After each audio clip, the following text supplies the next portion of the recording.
I'm excited to be headed to San Diego on November 4th and 5th this year for the ERE Recruiting Innovation Summit. This event always brings together the best in talent acquisition, recruiting leaders, HR executives, HR tech, people that are really shaping where this industry is going.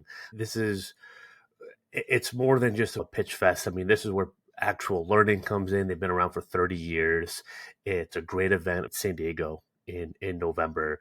And you're going to have some excellent speakers, demonstrations. We have pin.com there. Joel Loudry will be there.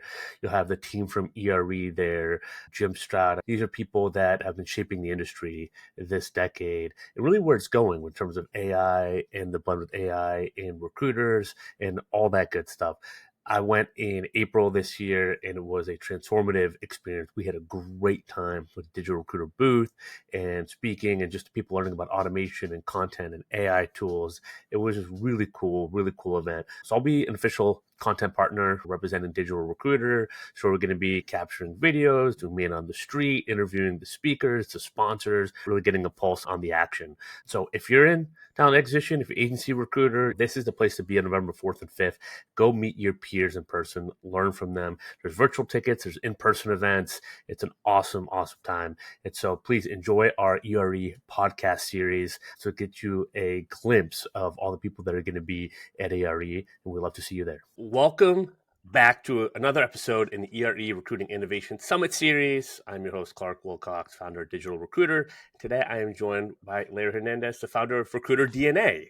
And he's been around for about 14 years. He designs, leads AI training programs for recruitment professionals who want to modernize their workflow without losing the high-in-touch impact of their work. He's going to be speaking on Wednesday, November 5th at 11 a.m. The title is Advanced AI Recruiting Workshop, Streamline Sourcing and Outreach with Your own AI Assistant. Larry, thanks for being here. Clark, thanks for having me. I think I have an idea of what you're going to be talking about in person at San Diego, and this is one of my favorite topics as to how to leverage AI to actually work with AI. You get to coach and consult and work with a lot of recruiting teams. I do as well. It's always fun to talk shop with someone like yourself. But it kind of in your words, like give us a little bit breakdown of recruiter DNA. Excuse me. Yeah. So I mean, real quick background, right? Yeah. So it's actually now 25 years of, started off at Robert Half, didn't know what I was doing. Like a lot of recruiters got the agency side, they kind of like the boiler room, make 100 calls and, horrible things. Then got lucky enough to jump in the middle and go to an RPO in Accenture. Kimberly Clark outsourced all their recruiting. And that was that first aha moment. Because when you're a recruiter in an agency, you're always thinking, why don't these idiot recruiters in-house know how to do this, right? And then you start, there's a lot of meetings and PowerPoints and reporting, right? So then I kind of got that middle ground experience, then went in-house, right? So for companies like USAA in San Antonio and doing a lot of their tech recruiting. And right about then, sourcing became a thing. I'm going to sound old here, but, recruiting used to mean you would find the people, right? And then this subset came out of sourcing. And what I liked about it was, we were an OFCCP shop, so everything was audited in recruiting. And I didn't like that. But sourcing we had a CRM. We didn't need to go by all the rules. Yeah. So I gravitated towards that, the creativity part. And then I did like 2 blog posts. And Zappos in Vegas picked it up and said, look, we're starting a sourcing program. We've never done it. And come in and do it. So I came in. I was the first sourcer, and I had to hire internal from the customer service unit.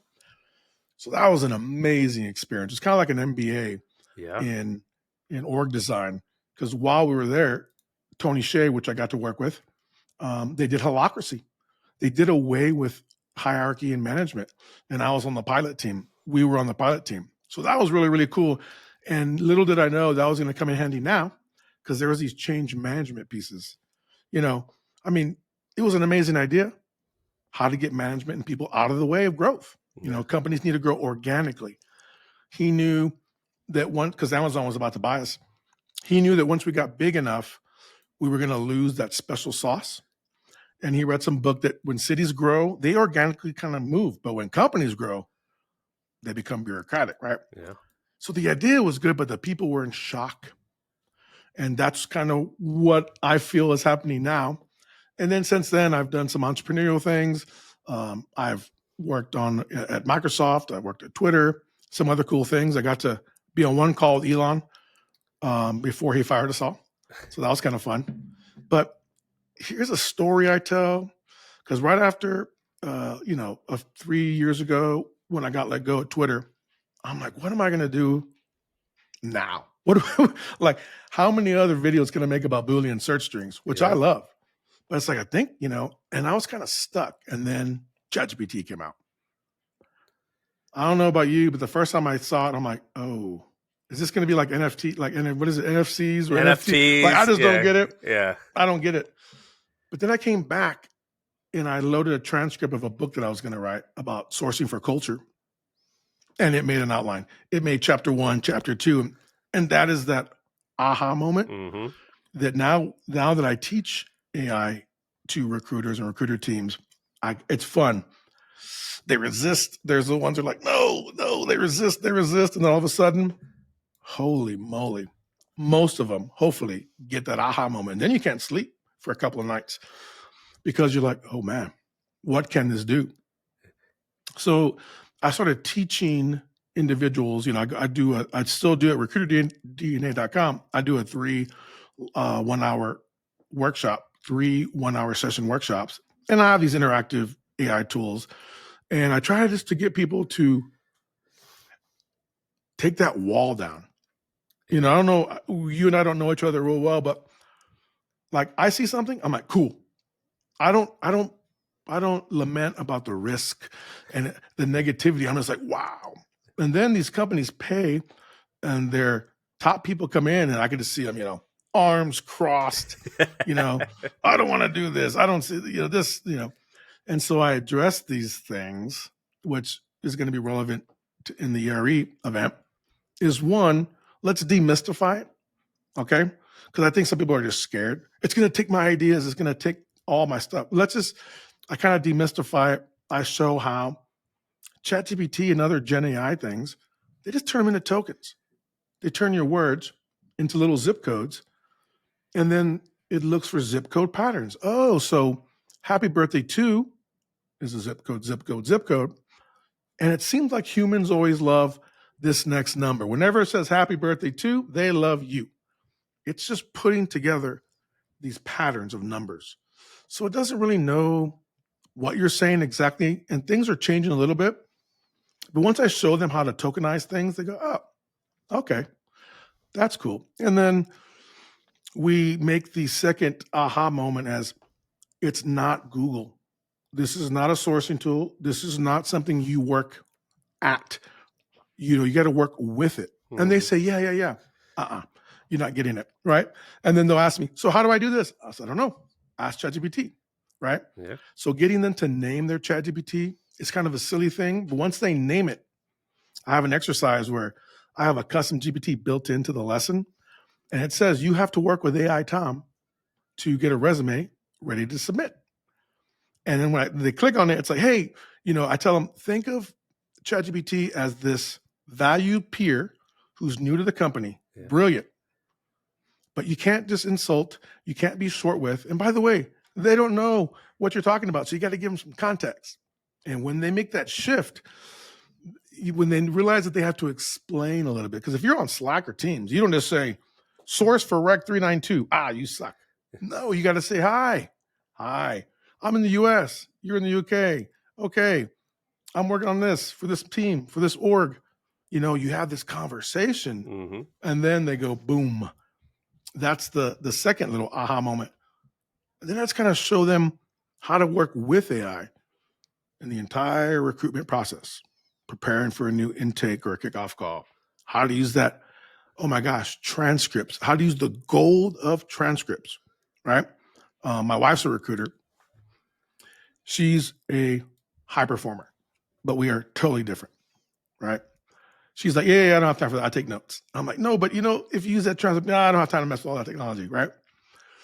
And then having her have that aha moment of, oh man, yeah, I'm good.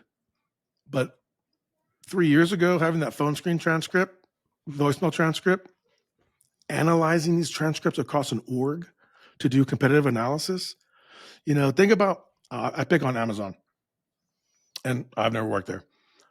Let's say you're working with 1,100 sourcers doing video screens, phone calls, and then you have this separate competitive intelligence unit, and they're doing searches. Think of all that knowledge in those transcripts. Oh yeah, I'm at Facebook, but I don't know, my team, I think they're going to get rid of us, and we have this new product coming out. All these individual conversations happen all over the org. And if you can and you don't need a tool. I know there's MetaView and Quill. I teach how to build this in my class. Transcripts in Zoom. Zapier sends them to a prompt, sends them to your email, and you've got these notes. But if you're a leader or a business owner of an executive search firm or a VP, think about all the intelligence you can get automatic candidate experience surveys, right? Automatic hiring manager surveys, because our words, we can look at their sentiment, right? You don't need to add any more surveys. Turn those transcripts, analyze it. And then, like in my system, which I'll get into, Collective IQ system, we build these little coaches so that these awkward one-on-ones, and I've been a manager, oh shoot, I'm getting a cup of coffee, my manager wants a report, oh, I got a one-on-one with Clark. Am I 100% present? Maybe not. Clark just doesn't want to get in trouble. You don't want to get in trouble, and you don't want any more work. So we have this, I don't know, not such a high quality meeting. And I'm supposed to be your manager and helping you, guide you through your career. But boy, if I have a little ChatGPT project that says Clark's one-on-ones, and every conversation, I can just run against your transcripts. And guess what? Let you coach yourself. Sometimes we don't want to hear from a man. Don't micromanage me. And I don't have time to be managing everybody. But in the Collective IQ system, I just arm every teammate with a little coach that coaches themselves. Anyway, so I'll stop for a second, but that's kind of been, where I am right now in my personal AI journey was wow. Yeah. And then, it sucked. The writing sucks. It's a robot, right? And I have a funny story for that. But I do a demo. My cousin, she's won Emmys in writing. And I'm, oh my gosh, you ever seen GPT? She's like, oh, it's horrible. I'm like, no, I was going to call you to tell you it's amazing. She's like, the writing is horrible. It always starts with, in a time when, or I tell my clients not to use it. So I spent all weekend having a conversation with ChatGPT and saying, hey, when people start a sentence off with in a time or in these times, it says, yes, those are called transitional statements. All these famous authors used it. I said, okay, don't do that. So I made a prompt, like in sourcing, when you say, I don't want people from Chicago, I made a prompt that said, don't use, and I listed the 3 different names for those terms. I sent it to my cousin. She's like, you fixed ChatGPT, dude. I'm like, yeah. So finding that it's kind of a sorcerer mentality. Change the inputs, change the outputs, change the inputs, change the outputs. And so I teach company, when people take my class, and I'll do a demo in ERE, I play a video of Apple. It's a beautiful video of Apple's talent acquisition. It's like beautiful music in a time where creativity, like a butterfly. I put it through a prompt that analyzes that style, and I save it, right? And then I go ask the audience or my students, find the most boring job description you can. We paste it. I have it set up in command. So I hit Apple, and it goes, and it changes it into Apple's brand instantly. This was one of my aha moments for Collective IQ. It's not about automation. It's not about replacing people. It is, for the first time in our history, we can scale these things that were previously would have to be checked by a department. Like, I am not a brand expert. I cannot write on brand. I'm doing good if I write, properly. Yeah. Thanks to grammar, I can. But we can keep everything on brand now instantly, scaled across of everything. All social media posts on brand. All job descriptions on brand with the prompt, right? And that starts getting them thinking, oh, so what Collective IQ was accidentally figuring out that if I can spend time interviewing someone asking them questions, looking at their screenshots on things that they themselves may not know how good they are and why they do it. Then I could save that, reverse engineer into some custom instructions. Sometimes I use a little bit of code, sometimes I don't need to, and then it saves it. Yeah. In your ChatGPT project or your Google Gem or your Claude your Claude projects. That means talent acquisition leaders do not need to buy software. Okay, if you're using a vendor software, it's probably not going to work for you because you don't have access to the prompt. You don't have access to the custom instruction. But I use this example. Let's say you have 5 chefs, top chefs. I'm thinking of one of those cooking shows, right? Or The Bear, one of those shows. Even top trained chefs, if you ask them, who makes the best breakfast? Everyone goes, Monica. Everyone just knows. I don't know why Monica does it. Her breakfast rocks, right? Okay, I'm going to interview Monica. I'm going to watch you. Monica, make a breakfast. How do you do that? My mom always said you use brown eggs instead of white. Why do you do that? I just put a little sugar in there. No one. Yep. If I asked her why you make good breakfasts, Monica does not know. It's intuitive to her. It's because she likes it. It's because of her history. We don't know. We save that. And now the team, whenever they want a breakfast, they just hit Monica and it builds it. Then we go to the next meal. Who makes the best brunch? Oh, Tim's brunch rocks. And then we start cross-pollinating the skills. Same thing with the recruiting team. You ask, who does the best resume reviewing for this complicated org? Oh, that's always Carlos. He kind of does his thing. Well, that means Carlos can't get promoted, right? That means he's the bottleneck. Brilliance becomes a bottleneck, right? So I found a way, I call it the alien anthropologist, of me interviewing Carlos, start from scratch. Why this? Why'd you click there? And of course, we're recording this, taking screenshots. Now, why didn't you pick this person, not this person? I reverse engineer it, send it back to Carlos. He tests it for a little bit until he says, no, a little bit of this, a little bit of that. Once it's good, we roll it out to the whole team. Now, everyone can do what Carlos does for this one task as good as Carlos on his best day. Yeah. And then you go to the next task. Well, Carlos may be great at that, but he hates expense reports. Where Veronica is our expense report queen. Well, guess what? We interview her. So we're cross-pollinating these skills.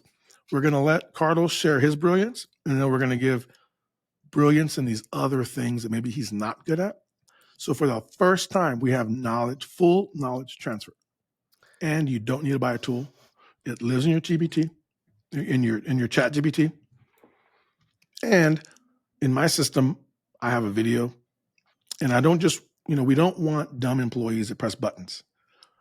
But I kind of, in the CIQ system, like if you're going to source like Larry, not only is it going to do it, it's going to actually do the work in seconds. But I have coaching points. In Larry's interview, he said, here's some red flags. Here's why he's doing this. Be sure to ask the manager this. So now I'm scaling knowledge and coaching. Yep. Be sure, remember, Workday doesn't work with this. So not only is this going to full auto do it for me, but then it's going to coach me, right? And then tell me what to do next. So it's pretty cool. To me, it was common sense. But then when I started demoing it, they're like, what did you just do? Oh, I hit /go.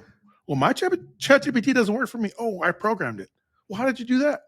And they said, that's the magic. Yeah.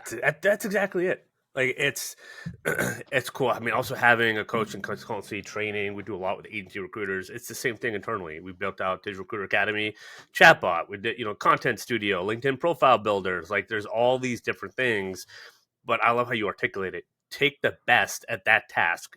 Whatever it is, whoever it is, that's what you want to look at. And I think, scaling the brilliance is a brilliant way to say it. And I think that's the magic that we're seeing. And it's exciting because it's evolving so quickly. So it's like you build something and you're like, hey, this whole change. Well, now trainers like yourself almost have to rethink how we're looking at this like every month at times because we're getting challenged. I'm sure you're experiencing it of like just a constant evolution and things got better or this version isn't as good, but then 2 weeks later it's even better. And it's crazy what it looks like now versus to your point 2.5 years ago where you're like, I don't know. And then you have your aha moment and I just keep having more and more of those. And sometimes it's like this, it feels like the stress of like, how do I keep up with this as someone that's like pretty good at this?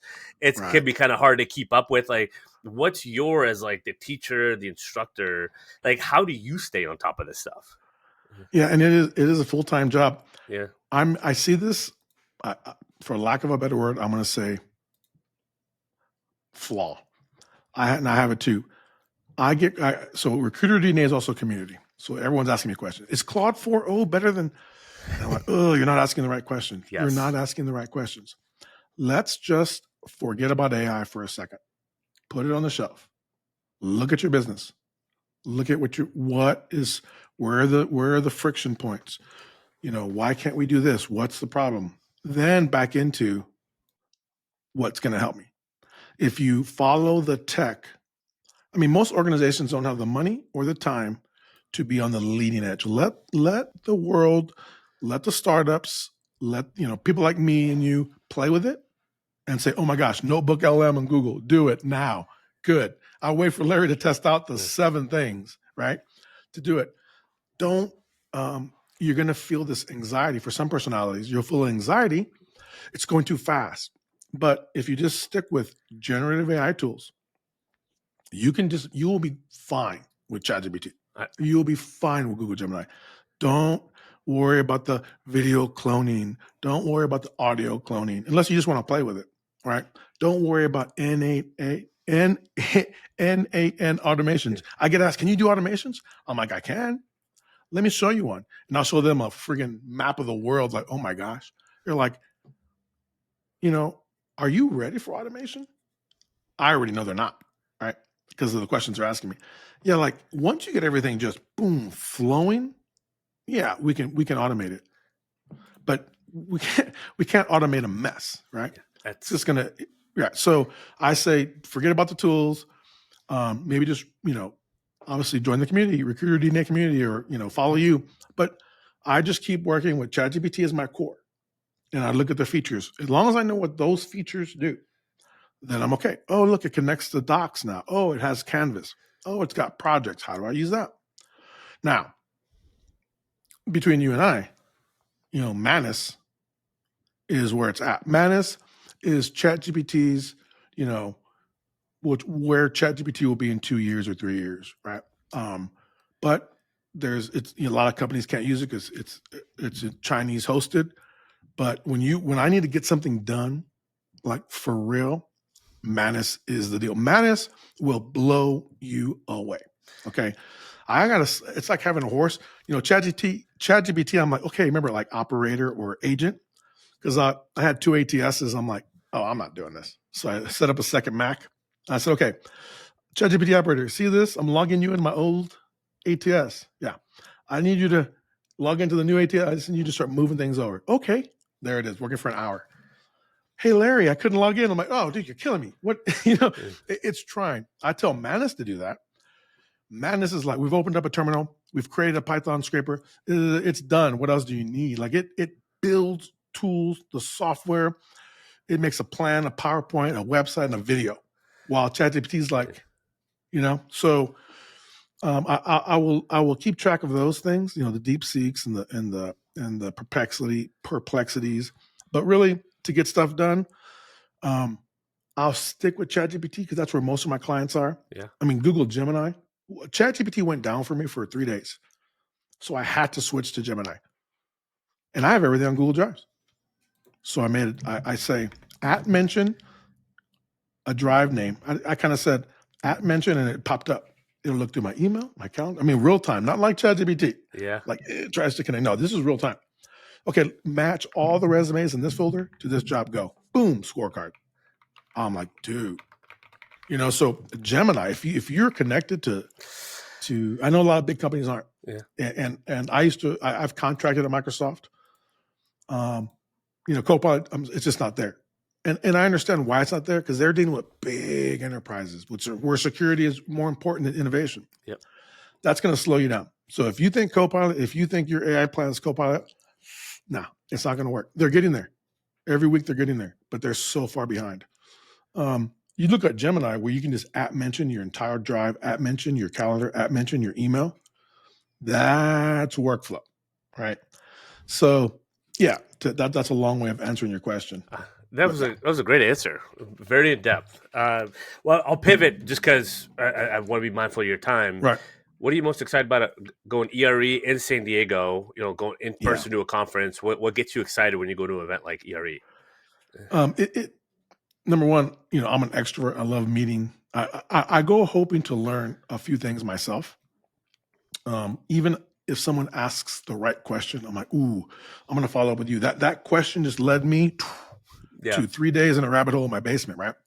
But just number one, I love, I'm going to show them in the collective IQ system. I support a lot of retained search firms globally. And so I do their training, and then I do market analysis, talent mapping, and sourcing for them. These people do not believe that AI can do such things. They just don't believe it, right? So I love shocking the audience with simple things, right? We were on a trip at the beach. We traveled to Central America. I hurt my knee. I come back to the States. I get an MRI. In my app, my MRI comes back. But doctor won't get back to me for 24 to 48 hours. I just popped it into ChatGPT, the 4 pictures. I just said, give me analysis. First, it gives you the disclaimer. I'm not a doctor. I'm like, yeah, do your best. And it gave me, boom, in 8 seconds, it gave me amazing analysis. I waited 2 days for my doctor. He said, looks okay. Yeah. And I sent him my analysis, which I'm sure he hated. Like, guys, you got to speed this up. So if ChatGPT in 8 seconds could read my MRIs exactly correct, it can review resumes and do job descriptions and do the little basic things that we do. ChatGPT has already, passed the bar. It just takes prompting. So I love shocking them. And then I love saying, okay, look, the good thing is you don't need to spend any money. You don't need to buy any tools because you're going to get in trouble because you don't want to buy a black box because then you don't know what it's doing. And if you have ChatGPT, I tell them we can build this whole thing out and we can go step by step.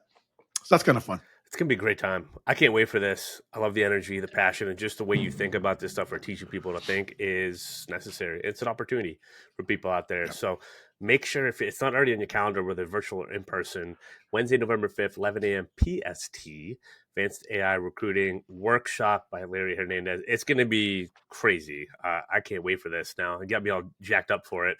Someone that uses it every day. I just love the way that you think about it, and I've already picked up on a couple things just from this time. So I appreciate you being here, sharing knowledge, and can't wait to meet you in person. Yeah.